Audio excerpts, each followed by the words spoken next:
Hi guys, welcome back to the channel. It's been a while since you guys have seen me in an office setting, but my name is Courtney-Ann. On this channel, I talk about business, entrepreneurship, real estate, and just life in general. In this video, we're gonna be actually discussing how to apply for an online job. The purpose of this video is because I have posted content in the past, you can find them here, and they've all been around making money online, getting an online job, but I never really helped you guys or provided a guide to actually secure the bag and secure the job. So if you see me looking down, I actually have my laptop here in front of me. And before I get into the video, I want you guys to know this is based off of my experience. I have worked an online job before. I've done it for 2 years. And so what I'm about to discuss are really the key points that stood out for me. So the first thing that stood out for me in applying for an online job were my qualifications. The most important thing to know when you're applying for an online job is one, that you have stable internet.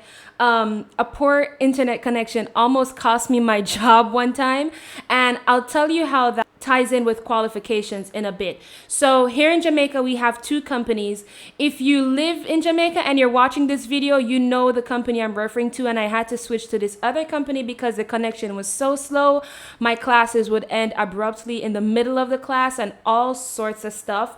And so if it is that the job you're applying for requires any form of live streaming, any form of recording, or maybe a phone call, having stable internet connection can be a qualification for the job. If it's something like transcription or anything that you have to type, it might not be a big deal for you because you can submit the work, but if it's anything that's live, you're gonna fall into problems. Actual qualifications like your school certificates and stuff, you wanna make sure that whatever certificate you have, it's accredited, not just in the country that you reside, but in the country that the company you're applying for is located.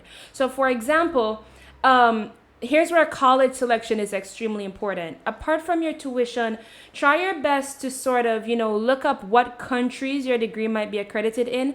For me and the job that I had to get an online certification, which was internationally accredited because there was nowhere here in Jamaica that provided that certificate. Now, my third point under qualification is to degree or not to degree. The truth is, guys, most online jobs, a degree is really not a big deal. And it sounds pretty surprising, but it's not really a big deal online as long as you have the certification that they're looking for. Now, if you're applying to a job, please save yourself the embarrassment of applying to a job where a degree is actually needed or that a specific certification is actually needed. You'd be surprised at the number of people that actually do not read. Try to ensure that, the job that you have the qualifications. And if it is that you have to go and get your online certification, try and do it with an organization that is linked to that company. For example, if you're applying for a teaching job, you're going to need what is called a TESOL or TEFL certificate, which is teaching English to speakers of other languages or teaching English as a foreign language. It doesn't make sense you apply for a teacher or a teacher position at an English company and you don't have that certificate. They don't care if your country speaks English. They don't care if you've been a teacher in your country for 10 years. That certification certifies you to teach internationally. So that's just a quick example. Now, my next tip, is when you're studying, try to diversify your portfolio. Try your best to have international certification other than the degree that you're pursuing. That way, if it is that you're applying for a job that actually requires a degree, and I know it's kind of contradicting to what I said about reading and checking the requirements, but if it is that you have a certification, there are some employers that may bypass the fact that you don't have a degree. Again, with teaching, this is what I can speak about because this is what I've done. With teaching, there are some companies that will bypass the fact that you don't have a degree because you have the TESOL or TEFL certificate. So try your best to always, have the proper qualifications, and then kind of give yourself an edge over other people, so that if it is that you're lacking in an area, they will still consider you for the position. My next major topic that I wanted to talk about where an online job is concerned is your resume, guys.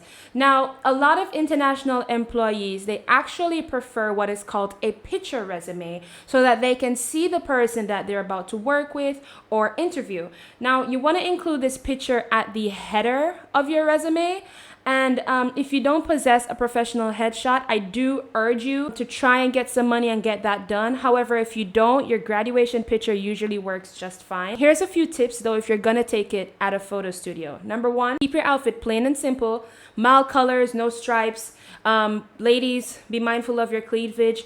Ensure that the photo is always shoulders up. The full body thing kind of makes the picture a lot smaller on the resume, so make sure that it's shoulders up. And make sure that you smile. I mean, you can be pretty, but if you don't look like a pleasant person, for example, if you're applying to teach kids, they're not going to want to consider you for the position. Let's be real. Another thing that you can do is to also submit a video application to the job.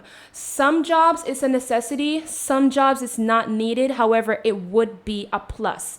So for example, my experience with teaching, a lot of teaching companies give you what is called like a demo lesson or a script, and you basically have to teach that lesson on camera and send it to them so that they have sort of an idea what you'd be like in the classroom. So I'm not sure if other jobs require this, but I don't think it would hurt to actually submit that as well. Now, the last thing I want to talk to you guys about is actually, payment.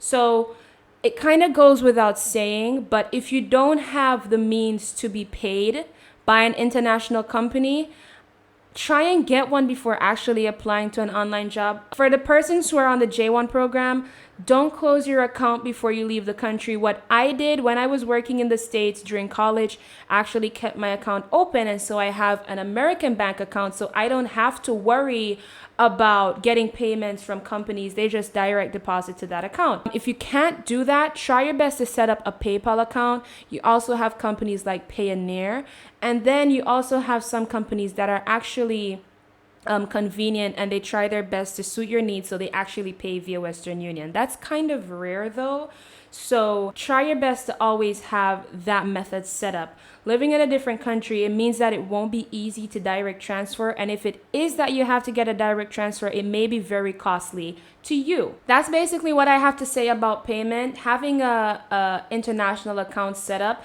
can be very convenient if you stumble on an online job and you don't have to be rambling about how you're gonna get paid. That's it for this week's episode, guys. I am bringing back Casual Mondays officially. I know I kind of fell off a bit, but I'm going to be trying my best every single Monday to do more videos like this. So I'll see you guys in the next episode. Comment money team below if you made it to the end of the episode. Don't forget to like this video. Don't forget to subscribe. Guys, we're almost at 400 subs. Yay! I know it's not like 1,000 or whatever YouTube's pursue, but 400 is a lot of people. Currently, I think we're at 320 something. So if you're watching this and you're a new subscriber, welcome to the family, all right? I'll see you guys in the next video. Goodbye.